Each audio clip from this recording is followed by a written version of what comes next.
we're not as tough as.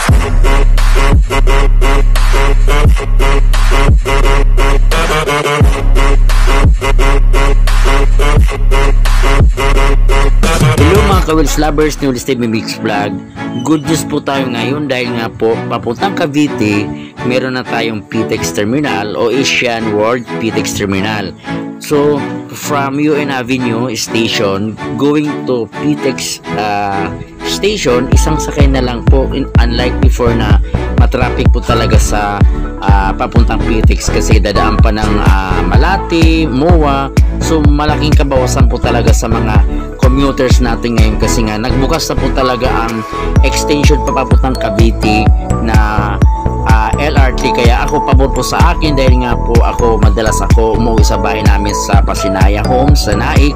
Pabor po sa amin ito ng sa mga katulad ko na talaga na ang bahay na sa Cavite. So napakasaya po namin dahil nga nagbukas na po talaga itong taon 2024 November po ito nagbukas, kaya mas kumbaga mas komportable po tayo dito kasi nga 10 to 15 minutes o either 20 minutes po from UN Avenue Station papunta po sa PTEX po talaga. Kaya dati kasi pag magbus ka nasa 45 minutes or almost pa doon dahil nga matraffic dito sa MUA, tapos mag-aantabay pa yung mga bus doon sa may MUA. Hindi ko po sinisiraan, sinishare ko lang po yung minutes po talaga ng biyahe galing sa UN Taft Avenue pag magbabas kami dati kasi marami po siyempre bus po talaga, nag-aano po sila ng mga pasahero nagpipick up, kaya no choice po tayo noon. Pero ngayon madali lang po talaga, no worries po talaga, hindi ka na malilate po sa ating biyahe. Panoorin po natin. Ito po nasa LRT na ako papunta ng PTEX. So ang kagandahan po dito kasi pag nababa po dun sa may EDSA o kaya sa mga Hilpuyat Station, kukunti na lang po mga pasahero po talaga. So hindi na ganoon ka-crowded po. Pero siguro pag rush hour po siguro marami mga pasahero yan. Kasi morning pa ako umuwi ng Cavite sa Naik. So biro mo dati almost 3 hours ang biyahe. Kung mahigit pa doon kung magbabas ako dati na wala pa itong kasi PTEX na extension ng mga LRT natin. So ngayon 2 hours lang, almost 2 hours na sa Hillsview ka na.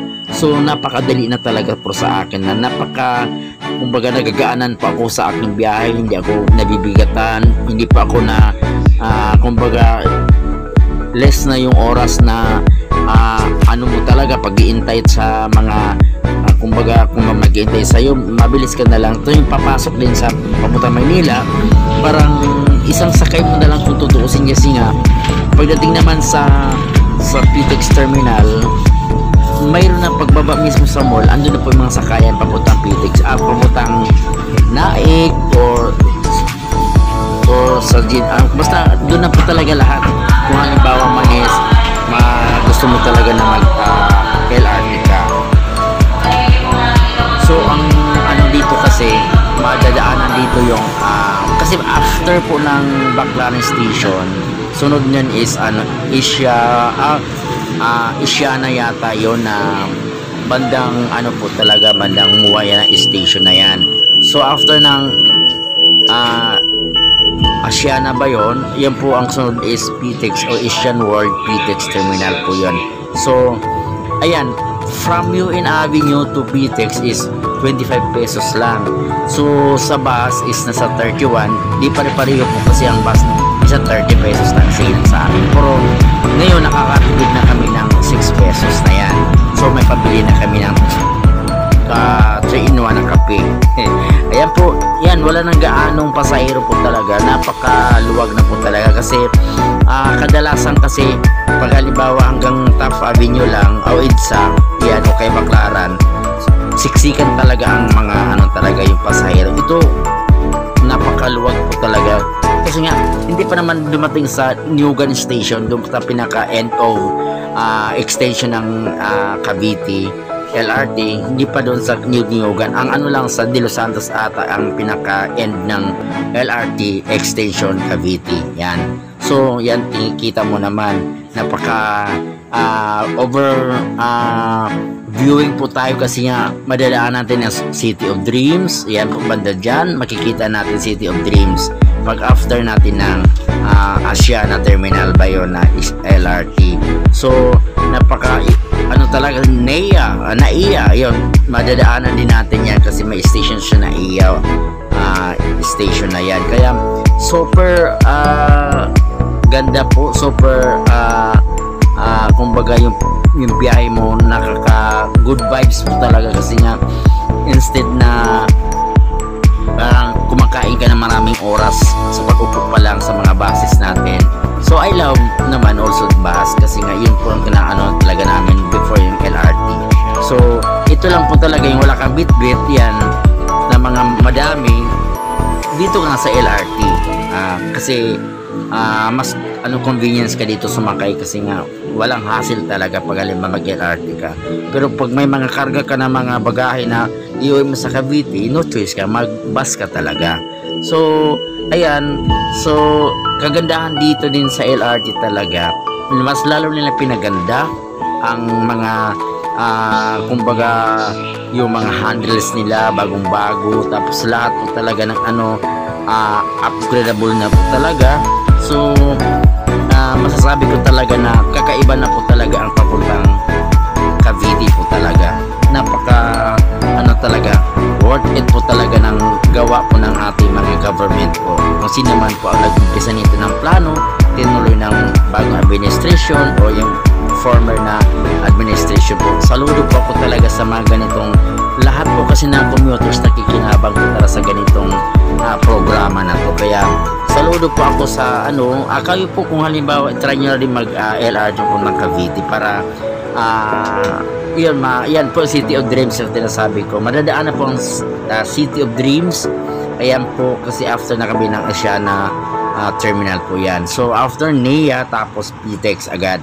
So from Baclaran 3 station pa para doon sa PTEX o Asian World PTEX station.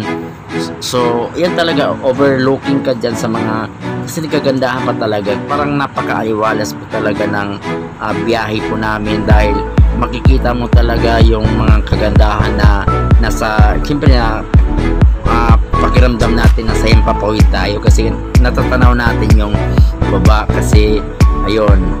Kaya sabi ko nga sa sarili ko, wow, ito na yung pinakawaw ko na biyahe na for the first time na nag-LRT ako papuntang PTEX station. Napaka talaga napaka ganda, napaka ng umaga, nakaka-good vibes po talaga. So ayan, andito na sa NAIA Terminal na po itong ating yung na-stop tayo sa NAIA Terminal. So next nito is PTEX na.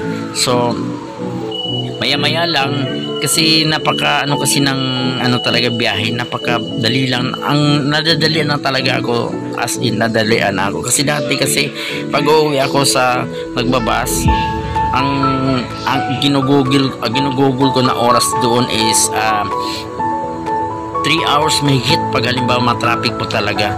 So ayun, kaya dito ngayon napapadali na talagang biyahe natin. So shout out po sa lahat po ng mga government po talaga na nagkaroon ng ganitong extension po ng LRT. Pabor po sa mga taga Cavite na mga namamasyal po dito sa Manila, yon para mabilisan naman po yung pag nila sa time nila na may mga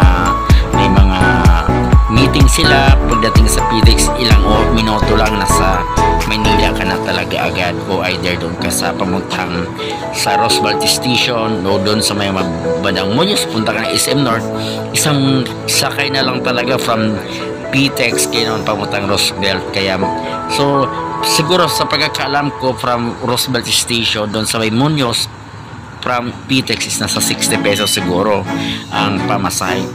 O mas okay na yun, nakakatipid na po talaga. katulad namin ngayon na napaka-thankful namin kasi nga may ano na kami sa pamasahe. Instead na 31 pesos, 25 pesos na lang yung biyahe, hindi pa ano sa oras. So ayan, kaya napakasaya po namin talaga kasi andito na tayo sa PTEX, arriving at PTEX station na Asian World PTEX Integrated Terminal. Andito na po tayo, kaya napakadali lang talaga. So wala akong masabi talaga, napaka-saya-saya po namin. So andito na tayo sa PTEX station, bababa na tayo. So isushow ko lang kayo sa kung paano po talaga ang labasan nito pagbaba natin ng station ng PTEX. Ayan, so andito na tayo, kaya ayan, na pinakita ko na sa inyo yung signboard ng PTEX. Ayan, yun po yung ano talaga na pagbaba mo talaga. Dati kasi sa malayo kung nakikita yung PTEX na yan nasa mall. So ito kasi malapitan na yan kasi mismong ang station po talaga mismo sa PTEX mall station po talaga. Kung pagbaba mo mall na po talaga yan.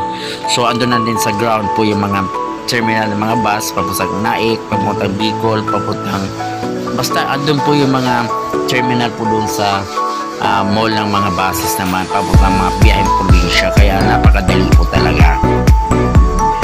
Ayan po yung ating pagbaba mo dito. Ito naman yung labasan natin. So far same lang po naman yung kumbaga yung pag-process ng mga beep cards, same lang po, walang nagbago. Pero ang ano dito, pagbaba mo dito, paglabas, ayan, nasa 3rd floor tayo ng mall. So paglabas natin dyan, ito pala tandaan kasi paglabas niya may lalamoves dyan na signboard, yung mga sticker na kalagay dyan sa labas, ibig sabihin niya nasa 3rd floor pa lang kayo. So bababa tayo ng isang ano sa 2nd floor doon.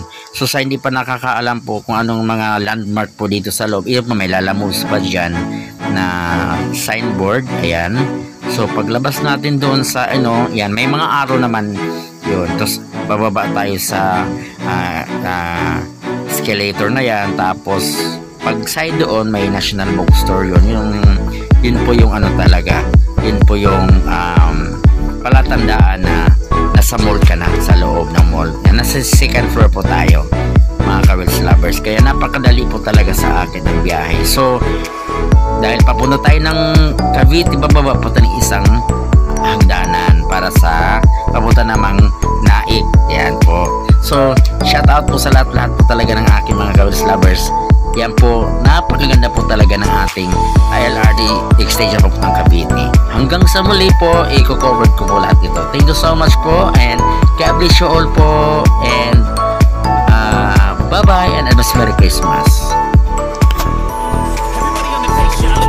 Everybody is the fakest. I make this every day and I'm impatient, hoping one day I blow up from the basement. Statement, the top is so vacant, I don't hear shit.